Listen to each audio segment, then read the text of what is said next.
And another micro reflections for the 21st century. We are in week 5 and cruising through these. And I don't know if you all have been paying attention, but these started getting sent out on the spring equinox. And there are 36 passages in this book, a collection of introspections for a shift in your daily perspective. Okay. And 36 passages, 3 per week.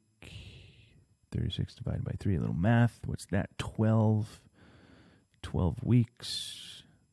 12 weeks is 3 months. Equinox 2, summer solstice. So we're right in the rhythms of nature, everybody. So 3 of these per week. And if you're microdosing a day on, 2 days off, you're about, on days, you have about 3 per week. So these are really good to read on those on days. Really kind of just expand your mind a little bit. Open you up to receiving new perspectives, new ideas, right? Ideas over identity. And let those ideas percolate within you. And the book, I don't know if you have one, but they're just really simple, short passages. You could read the whole book in one easy sitting, but that wouldn't be any fun. It's really about nourishing each passage, like nourishing each moment. And if you like the jam sessions I'm having, the riffs that I'm doing on these passages, and we teach a lot of this in our 12-week microdosing masterclass and a number of other subjects on altered states of consciousness, shadow work, ethnobotany from a sacred and indigenous wisdom perspective, clinical psychotherapy, harm reduction, and drugs. What are drugs? Really? What are those? What are the tools that people have used over hundreds, thousands of years to help with human potential and human achievement? Okay. So, moving along here, which we got next. Wow. And these, if you recall, I just open them up and I just riff on them because it's a good lesson to be able to cultivate our intuition, that intuitive wisdom that we all have without being prepared, right? There's prayerfulness and prayer performance, right? It's like the prayerfulness is like you just pray. You don't have to have the routine, right? It's like Broadway theater in a lot of ways. And like prayer performance is like, I know exactly what I'm going to say. I'm going to say this, right? I used to be like that when I was in my 12-step meetings. And everyone would go around, we'd share, and I'm like, I know what I'm going to say. Or in a plant medicine ceremony, I know what I'm going to talk about. Then that's all up here, everybody. Let it come out of here. The heart is where the mind goes to rest. So society exists because it is impossible to live in isolation. This one was really inspired by COVID, and these passages were written during that weird time of COVID where we were like quarantining, aka isolation. Addictions went up, domestic abuse went up, ODs went up. It's crazy what happened. And we're not meant to live in isolation, and we are interdependent by nature. If this is true, does it make you wonder what quarantine, stay at home, aka isolation, has done to our human society? Like, we're still experiencing that fallout, right? Where I'm sitting right now is where I was writing these passages and reflecting on that. And we're coming up on about 3 years, and we're still untangling from that mess. And there's no use of making sense of it. It's accepting it. That's one of the lessons that we've done here. We're all motivated to be happy. And many of us had been moving busily before the pandemic to chase happiness through the illusion of the superficial, materialistic world that has been fabricated around us. The world that is fabricated around us, the shopping malls, the roads, the cars, the car models, the grocery stores, the gas stations, trains, planes, automobiles, skyscrapers, commercial buildings, industrial buildings, all of that stuff is a materialistic world that has been fabricated around us. It's not real. None of that is real. Get yourself out in nature and remember why we are here. This will not solve the larger problems of the collective discontentment, right? Think about all the people that are just running on fumes, in scarcity, right? On anxiety. Their anxiety is keeping them moving forward, not their intuition. There's a difference. So none of that will solve the larger problems of the collective discontentment. But when we navigate the world with the 6 C's, the last passage we read, the one that tethers it all in, ties kind of those 6 C's in, is courage. And Maya Angelou says that courage is the most important of all virtues because without it, you can't really practice any other virtue consistently.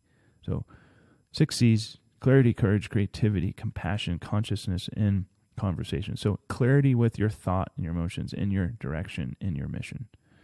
Okay? Courage is the ability to step into fear and just blast it aside. Creativity, don't we all want to be creative in whatever pursuits that might be. Having compassion, right? Compassion is a choice that I am going to extend my feeling to others and extend my gratitude and my prayer to others. Consciousness, my definition of consciousness is actually just being aware of who we are as a human and how we fit into the larger context of the universe, because we are all interconnected. Like our brains are not separate from one another. They're like ice cubes in an ice cube tray. We're all the ice cube tray. Okay, we like to think that we're separate, but we're not. That's an illusion. In conversation, having conversation with others in community, and building clear conversational lines of intelligence and lines of knowledge and different ideas or identity. So practicing those 6 C's, we won't be disturbed by uncomfortable circumstances. For being human is to learn how to be comfortable being uncomfortable, and that's one of the practices here with mind's eye introspection.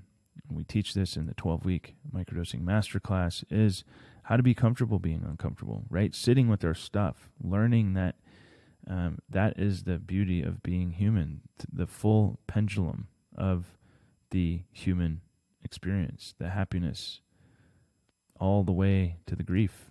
And the pendulum swings back from the grief to the love, because they're all just really connected in a lot of ways. And if we truly want personal sovereignty in our lives with the goal of co-creating human health and happiness, we must focus on widening our perspective of the 6 C's. So what do those 6 C's mean to you all? Maybe do some writing around that. Where could you be more clear? Where could you show up with more courage? How to be more creative? Am I being compassionate enough? Could I practice more compassion? Right? And what is my consciousness level at? Right? I mean, consciousness can be anything to you, as long as you are learning how to accept the good things in the bad things and understand that there are no good and there are no bad. It just is. And comfort is overrated, because being quiet is comfortable. Keeping things the way they've been is comfortable. And all comfort has done is maintain the status quo. So we've got to get comfortable with being uncomfortable. And that's Lovey Ajayi. And being comfortable with being uncomfortable. And I really like this one, is that all comfort has done is maintain the status quo. Many of us are really comfortable, right? Many of us were just going along, doing our thing. COVID happened. Let's get uncomfortable real quick, right? Let's learn how to be uncomfortable there and be okay with it. So being too comfortable maintains the status quo, not in just the larger society, but also within ourselves. So another good practice here before we call this another passage checked off in the book is think of where you're getting too comfortable in your life. And usually when we're getting too comfortable, we need to excel some more. We need to push ourselves. We need to challenge ourselves, right? Because nothing worth doing is easy. Okay, so where are those places in your life where you've been a little bit too comfortable? And I'm sure you can think of a few of those and then just kind of look at them through the lens of the 6 C's: clarity, courage, creativity, compassion, consciousness, and conversation. Because at the end of the day, we as a collective society exists because it is impossible to live in isolation. The powers to be tried that. It ain't working, y'all. It ain't working. Thanks.